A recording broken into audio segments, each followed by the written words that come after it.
Sisters, brothers, friends of St. John the Evangelist Church in Ottawa, I greet you today in the name of Christ. I'm standing near the back corner of St. John's Church. It's a little bit dark in here, and that's partly because I don't know where the light switches are, and partly because I'm just enjoying the natural light that's coming into the building. I'm here giving thanks to God for the privilege and joy that was mine as we gathered to celebrate the Eucharist here on Sunday. It was wonderful to be part of this community and to break bread together in Jesus' name. I've been thinking a little bit about the movement of our worship, sort of the big picture movement, as in the gathering in and the sending out.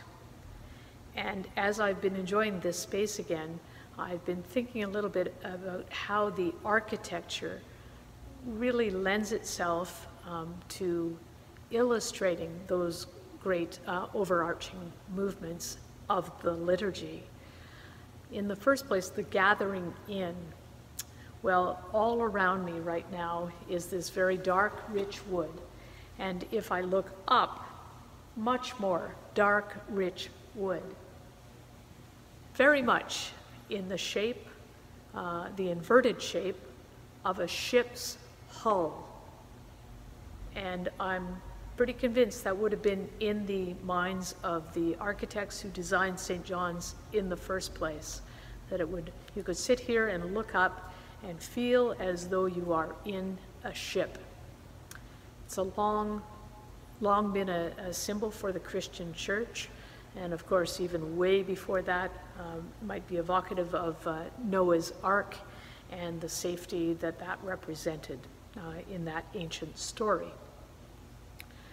We are gathered into this safe ship from the storms of life, from the perils of the sea.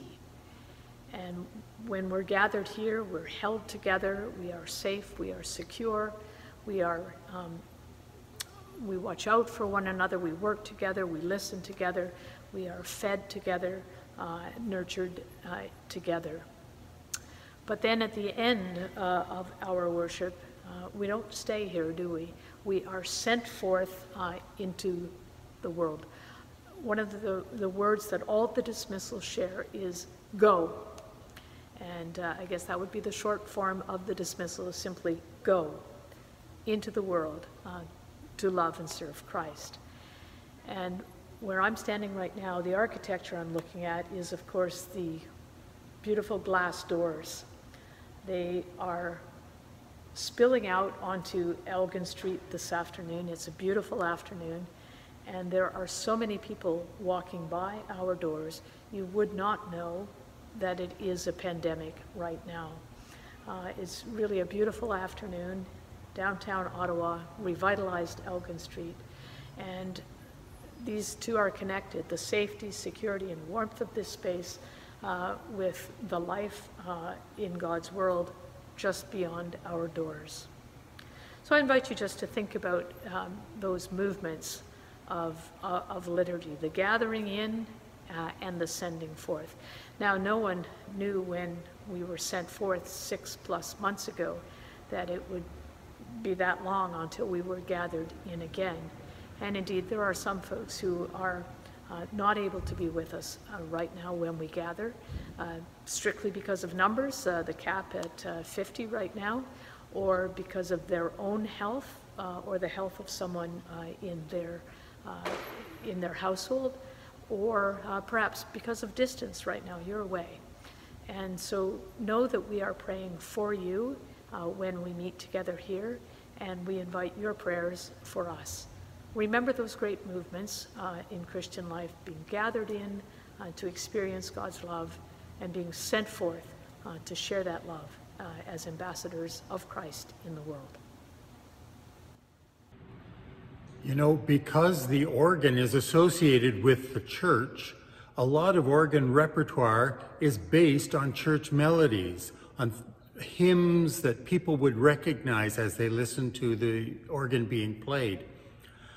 There's a subgenre of these hymn preludes that's referred to as ornamented chorales, where the composer takes the melody, which people know, but then decorates it and puts curly turns in it and everything. And I'd like to perform one of these ornamented chorales for you today. The German Baroque composer Johann Nikolaus Hanf lived a generation before Bach, and he used one of the best known melodies, A Mighty Fortress, written by Martin Luther, but he divided it into an ornamented chorale in the right hand, and then the left hand plays the accompaniment part. So when I'm performing on this organ, the left hand plays on this smaller part of the organ that's just above the organist's head, and the melody is heard on the horizontal trumpets. So here is Ein feste Burg ist unser Gott by Johann Nikolaus Hanf.